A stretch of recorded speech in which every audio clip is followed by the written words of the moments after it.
Galencia is a Galaga-inspired space shooter published by Protovision and released in 2017 for the Commodore 64.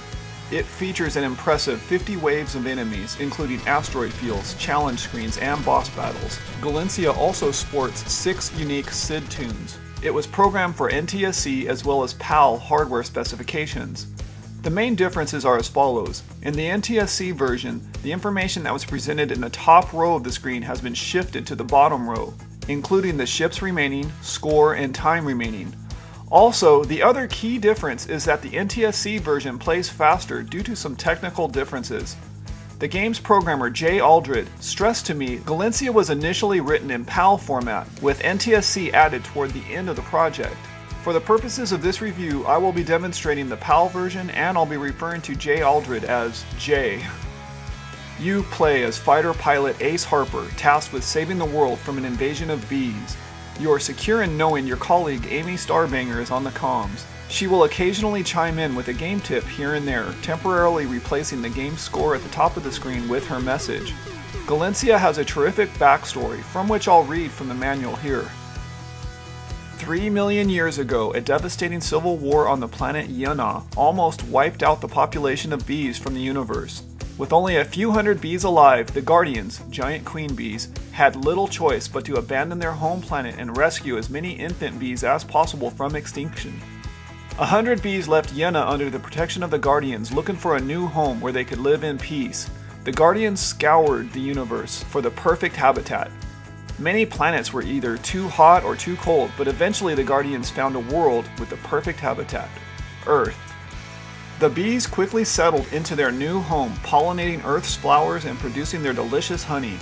Happy that the bees were now safe, the Guardians left Earth to find their own home in a distant corner of the universe.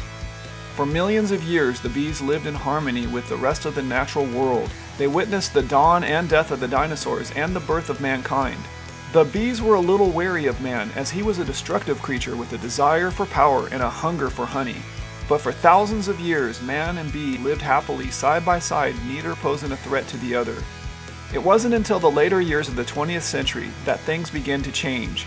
Environmental damage caused by mass deforestation and pollution destroyed more and more of the bees' habitat, while powerful farming pesticides killed millions of bees, on a scale not seen since the time of the war on Yuna. Within decades, the bee population dropped by 50%, and as the 21st century arrived, the decline continued at an alarming rate. By 2017, only a few thousand bees remained. News of their near extinction spread across the universe, and on Nitram, a far-flung planet on the outer reaches of the galaxy, the Guardians heeded the call.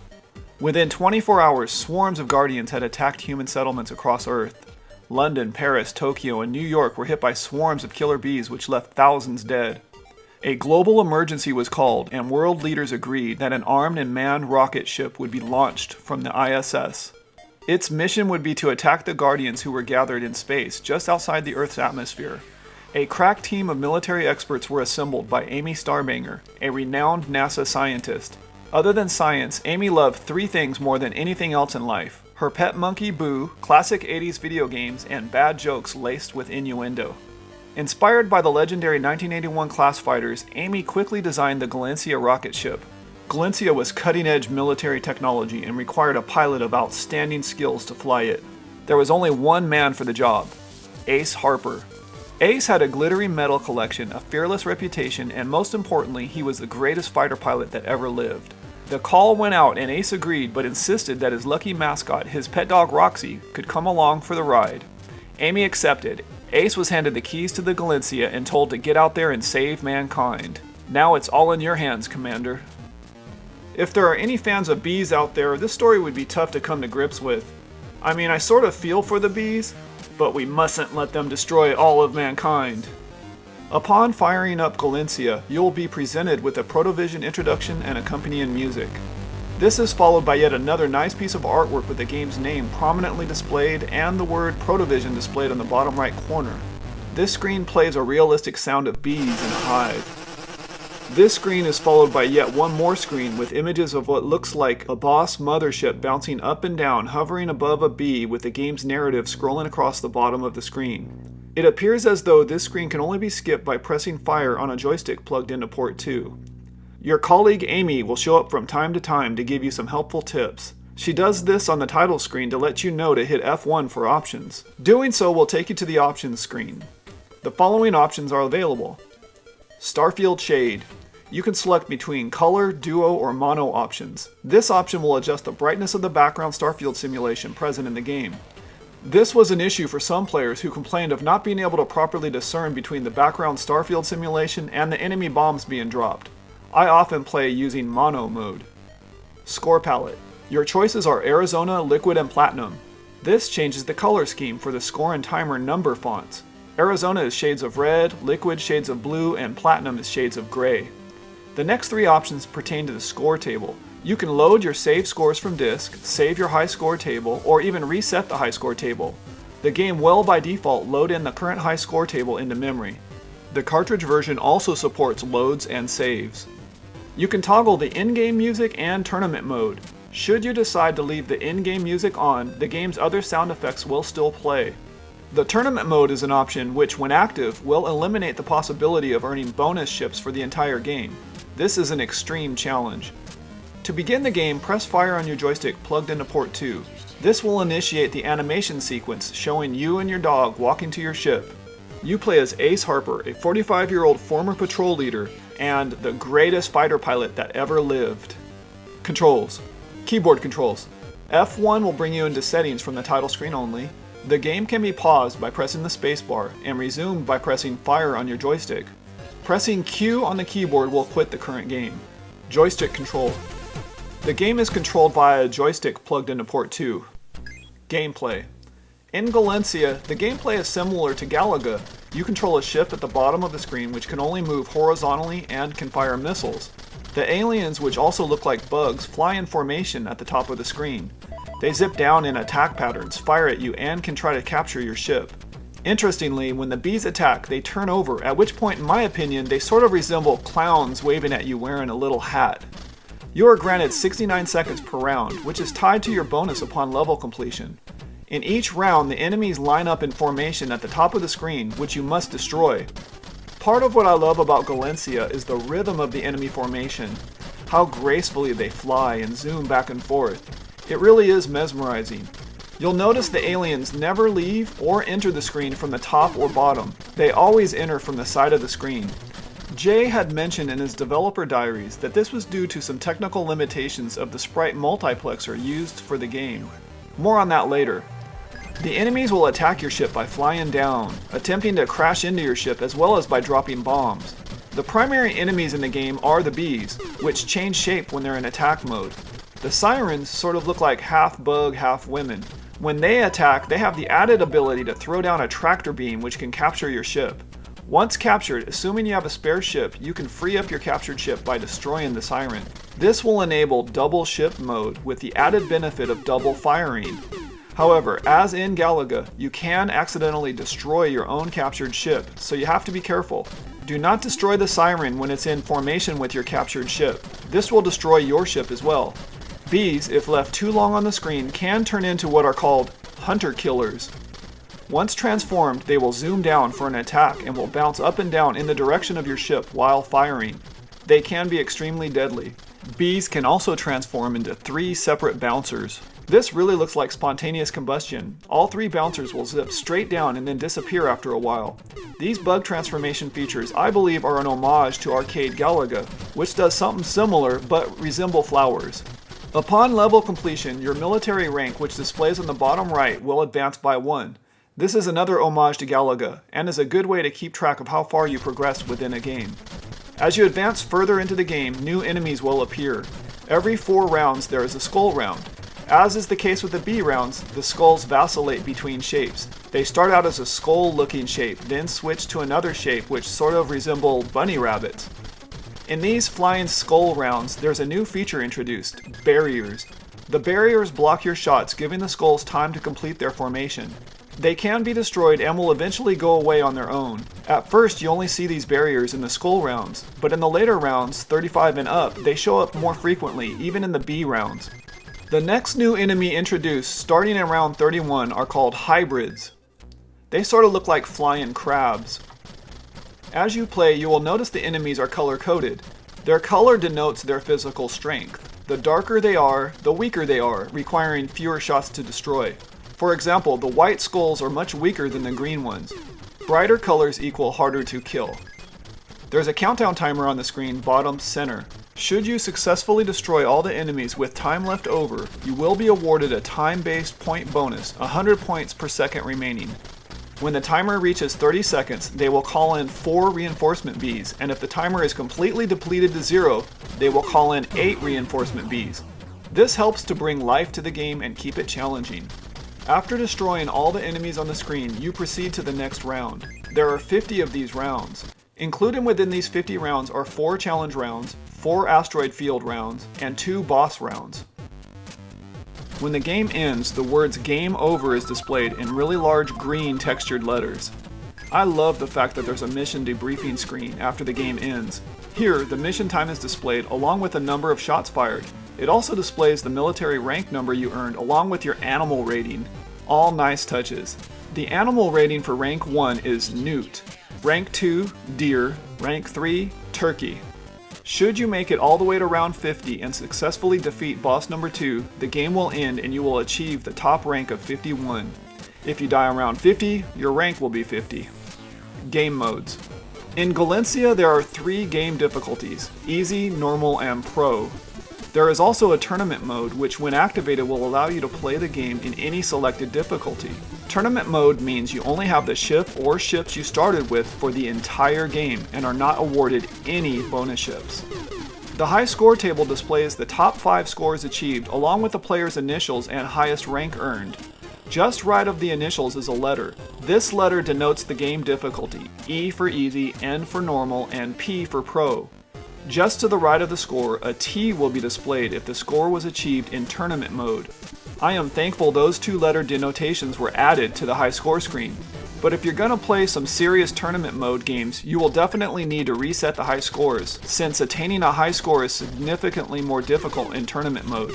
This is a minor nitpick, but I would have preferred separate score tables for each difficulty and tournament mode, similar to how it was implemented in the recent release of Super Cobra Arcade on the Atari 2600. If you select easy difficulty, you will start with double fighters. The enemies fly in easier to avoid patterns and they fire back at you less often. Normal is the default game mode. You start with a single fighter, standard enemy flight patterns, and they fire back at you frequently. In Pro mode, you start with a single fighter. The enemies have much more aggressive flight patterns and are quicker. They attack more often than normal mode. Keep in mind, regardless of the difficulty selected, the game has a built-in difficulty ramp-up as you progress through the rounds. I'm not privy to the exact algorithm, but the game has a difficulty ebb and flow. Jay sent me this highly technical diagram to visually illustrate it. Scoring. The score table display illustrate the bees' information are worth 150 points each. The attacking bees are worth 250, while the sirens are worth 500 points each. Although these are the main enemies you fight throughout the game, these are not the only enemies or obstacles that will gain you points. There are additional enemies in various rounds, challenge stages, asteroid challenge, boss battles, skulls, and Promethean stars which show up in the asteroid field challenge rounds. Here are a few more items not listed in the score table. Skulls information 100, skulls attacking 250, skull barriers 250, hybrids information 100, hybrids attacking 250, boss battle lightning bolts 100, boss battle destroy boss 30,100, bouncers 250, hunter killers 250, asteroid field all objects 250 points, Promethean stars 10,000 by touching only 250 if destroyed. You are also awarded a bonus ship every 100,000 points. Challenge stages. The challenge rounds are similar to that of the first challenging stage in Galaga. They occur in rounds 5, 15, 35, and 45. The main difference being when you successfully destroy all the enemies in a challenge round, you are awarded either a spare ship, a double fighter, or a point award. In Galaga, I believe you received a point bonus. Also, you do not have to remain directly in the center of the screen to achieve a perfect score like you do in Galaga. If you succeed in the challenge, a giant red heart drops down and is absorbed by your ship. The following round, Amy chimes in, "Is that for me? How romantic."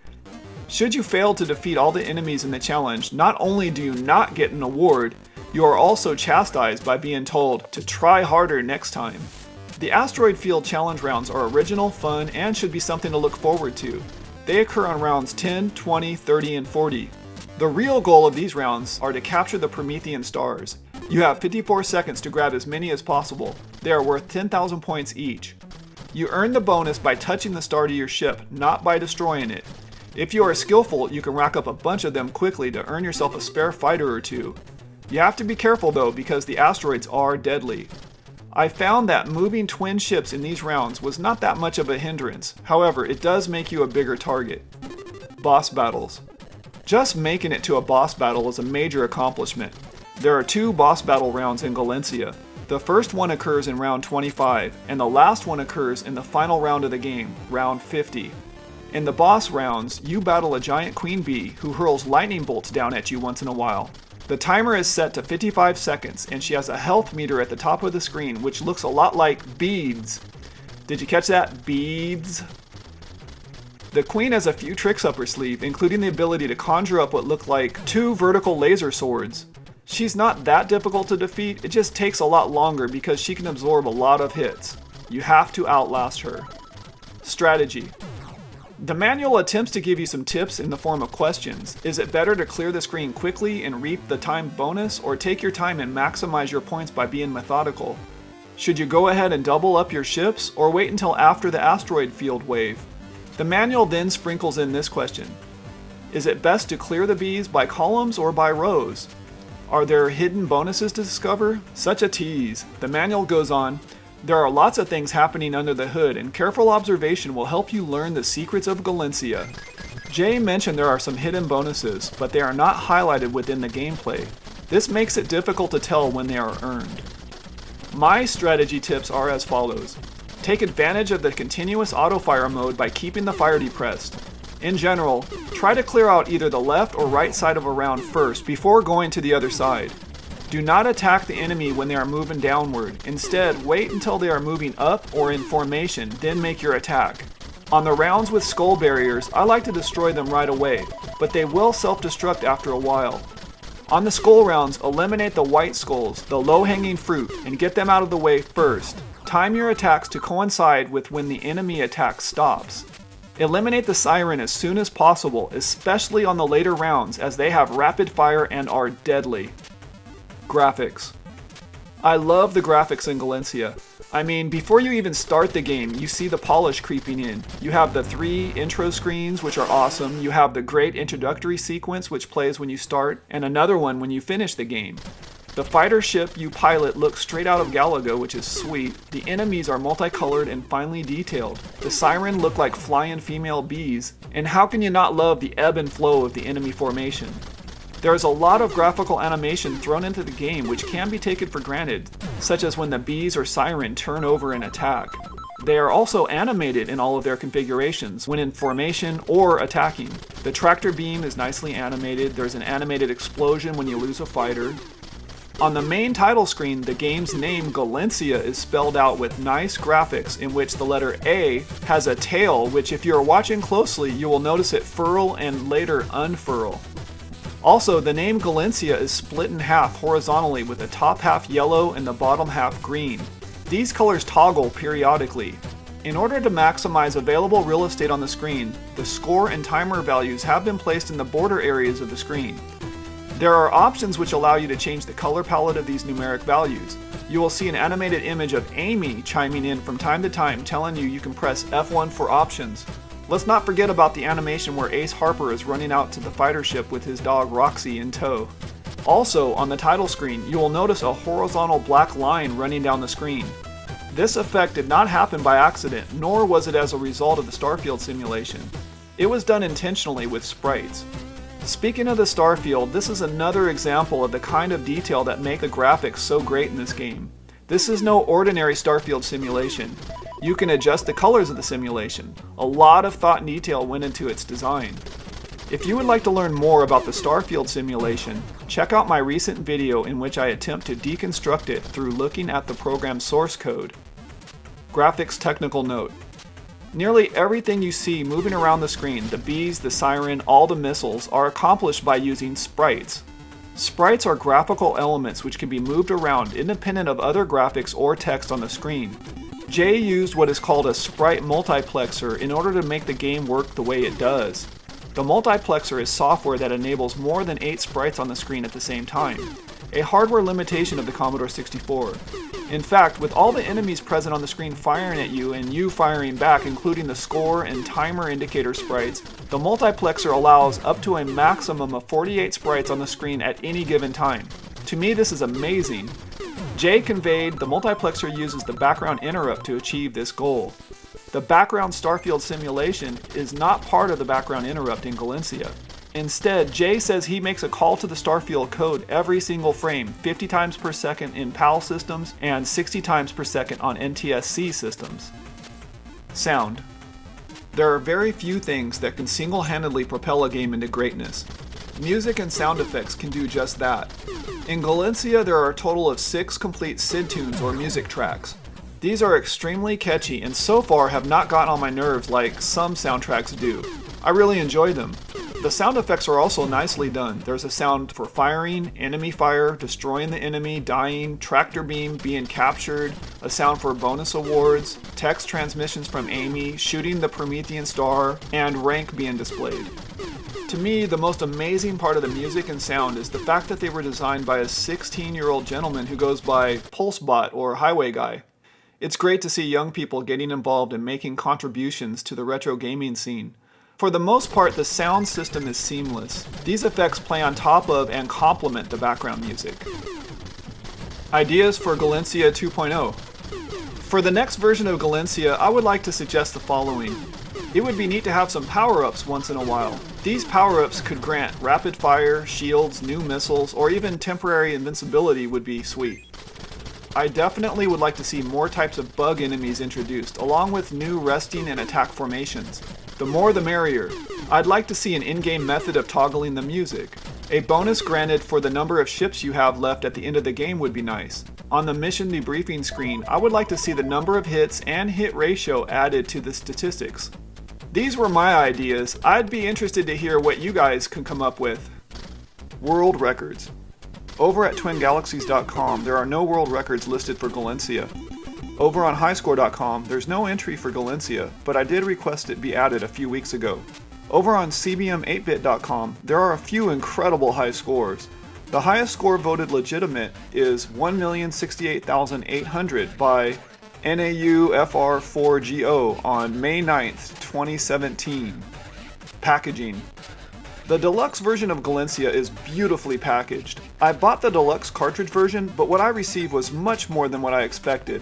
All of the content is enclosed in a nice box which even has a humorous message about how to operate a toilet in zero gravity.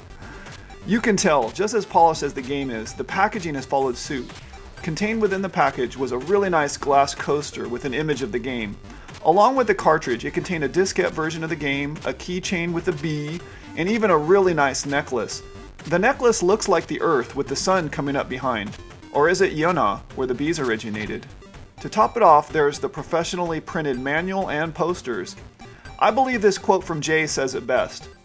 We believe Galencia sets the new standard. Double thick-walled box, really rigid and heavy, full-color printing throughout, including under the lid and the side walls of the box. The part with the review quotes. Custom-cut velvet-covered inlay where the cart sits. This is different depending upon the version you buy. The amount of extras, the full-color illustrated manual, all combined, we believe this is the best Commodore 64 packaging right now. Ports. Currently, Galencia has not yet been ported to any other systems. However, if you check out the Galencia Moments link, you will see Galencia running on a few different hardware platforms via emulation, including cell phones and some kind of Game Boy device. Podcast/other video review coverage. There's a nice audio interview of Jay Aldred from June 19th, 2017. I've come across a few written reviews. The game was reviewed in the German edition of Return magazine. Jay says a few more magazine articles are forthcoming. Galencia will be covered with a mini review in issue 16 of Freeze 64 magazine. Here is the Galencia Moments Twitter thread. Let's not forget about the famous cat which is on the posters and belongs to one of the game's artists, Lobo. The kitty is otherwise known as the Inspector. Conclusion. Galencia is a total throwback to the 80s. With its Galaga-inspired design, Galencia reminds us of what can actually be done on a Commodore 64 in the hands of a great design and programming team. There hasn't been another Commodore 64 homebrew I've been more excited about than Galencia. It plays a lot like Galaga and borrows some of its design. At the same time, Jay Aldred has managed to make it unique in his own way. With 50 levels of gameplay including challenge waves, boss battles, and 6 original soundtracks, Galencia provides many hours of entertaining gameplay. Every time the game ends, I have the instant urge to start back up a new game and try to surpass my latest score. Highly recommended. I want to thank Jay Aldred for putting up with me and answering all of my questions in preparation for this review. I deeply appreciate it. But wait, there's more. Galencia was developed using the CBM Prg Studio by Arthur Jordison. It can be had for as little as $4.99 for the ROM over at galencia.itch.io/Galencia. To obtain a physical copy of the game, head over to the Protovision website. Currently, Galencia is physically available in tape, disc, or cartridge formats. The Protovision site has a few posters available for purchase. Also, if you're interested in Galencia merchandise, head over to this site. They have a nice selection of t-shirts, hoodies, coffee mugs, as well as other Galencia branded products. I'm going to finish this review off by reading the game credits from the manual. Congratulations to the following contributors who helped put together this fantastic game. Jay Aldred, Programming and Graphics; Pulsebot, All Music and Some Sound Effects; Fleming DuPont, Concept Art; Saul Cross, Additional Graphics and Sound Effects; Jacob Chen-voos, Protovision; Lobo, Box and Manual; Indian Nick Winder, Martin C. Grundy, Introduction Story; Mark Hardisty, Manual Back Cover Illustration.